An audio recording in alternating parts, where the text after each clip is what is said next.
Yeah, definitely the first win, but I'm definitely more excited for the kids. Again, like I've been saying the last 3 or 4 weeks, I'm just trying to do whatever I can to have some, so to find some success for them, and I'm happy they finally got it, and hopefully we know what it feels like and we can continue it and maybe get another one next week. Questions?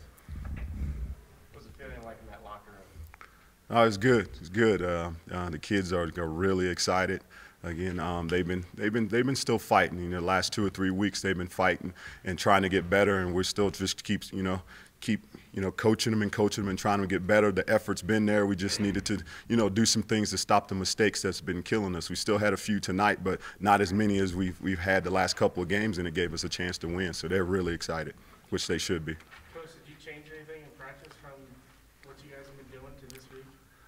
No, we've been sticking pretty much to what we've been doing because, like I said, the last 2 weeks I thought the effort was really good. Again, I think we've just been kind of shooting ourselves in the foot with the penalties and not getting enough turnovers on defense.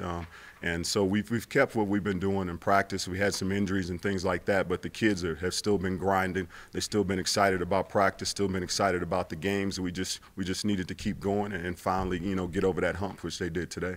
Was it the game plan all week long to go deep on that first play of the Diehm long? Yeah, we were definitely, because we were looking for ways to start fast. That's what we've been trying to do the last 3 weeks, just try to start fast and start with some confidence. We did a little bit last week, and this week we hit the big one, and the guys had some confidence, and it showed. When you're playing with a young team, confidence is the key, and that's the thing I've been trying to preach to them about.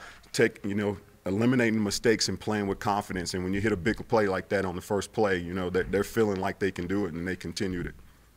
Senior night, Carmen has 14 tackles.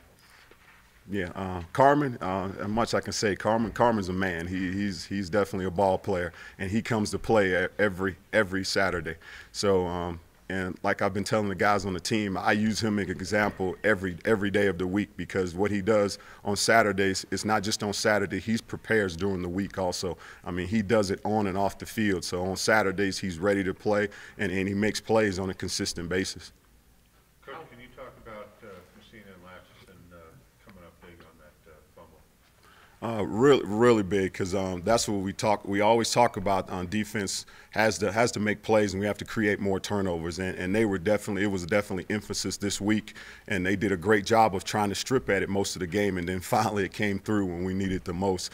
And it says a lot about those two kids. It's their last go around, and they were fighting to get this win. And I'm glad it turned out well for them. Is this like a 400-pound gorilla over your back? A little bit, but the biggest thing, like I said, I'm just excited for these kids. I haven't been worried about me during this process at all. It's just been trying to, grind and find some success for these kids, because they deserve it. Because a lot of people understand how hard these kids work, and they never have given up, regardless of what the scores are. And I'm just happy that they got this win. You guys took a lot of hits. What can you say about his toughness? He's definitely a tough kid. BR, along with, I always talk about Carmen, trying to step up and be more of a vocal leader. BR has definitely done that also, and I think that's one of the reasons we've stuck with him. He's made some mistakes, had some turnovers in some crucial situations, but I think as a whole, I've wanted to stick with him because I think he's become more of a leader, and he's trying to do things right on and off the field, and I knew eventually some success would come for him. But his toughness is really good. He took several good shots. Actually, a couple of them I thought were kind of late, but he definitely jumped up and stuck in there and gave us a chance to win. I'm really proud of him. Crusoe and DeMarcus both had some big plays tonight. What did you think of the running backs overall? Running backs, I think both of those kids have continued to get better over the last 3 weeks. And it's not only them. I think the offensive line, which we got a lot of young guys playing, I think they've continued to improve over the last 3 weeks. Those two kids are doing a great job of trying to get the ball north and south. We just need that time still hold on to it where we don't turn it over. But I think both of them are definitely quality backs and they try to be physical and try to finish runs. And they're both young kids, so they're going to continue to get better.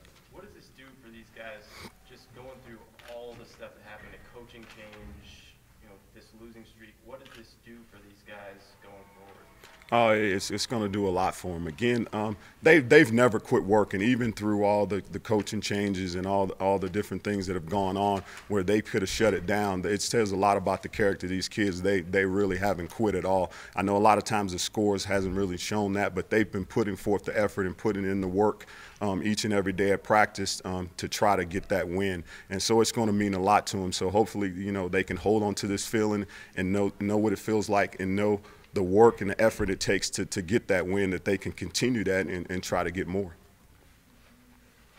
How happy did it make that you scored so late you didn't have to go into an overtime? Did you fear that, or had you thought about it? Yeah, I always prefer to win the game before it gets to overtime. But I thought the kids had a good look in their eyes. So if it had gotten to that point, I thought they would still, they still would have been fighting and trying to get the win. So it wasn't as much as concern because I didn't think they had a look in their eye like if it went to overtime, it would be a struggle.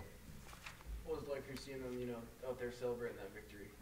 Oh, it was great because, again, for me, it's been all about them. That's why I've been, continuing to grind and continuing to coach them because if you see kids that work so hard and want it as bad as they do, you're really happy for them.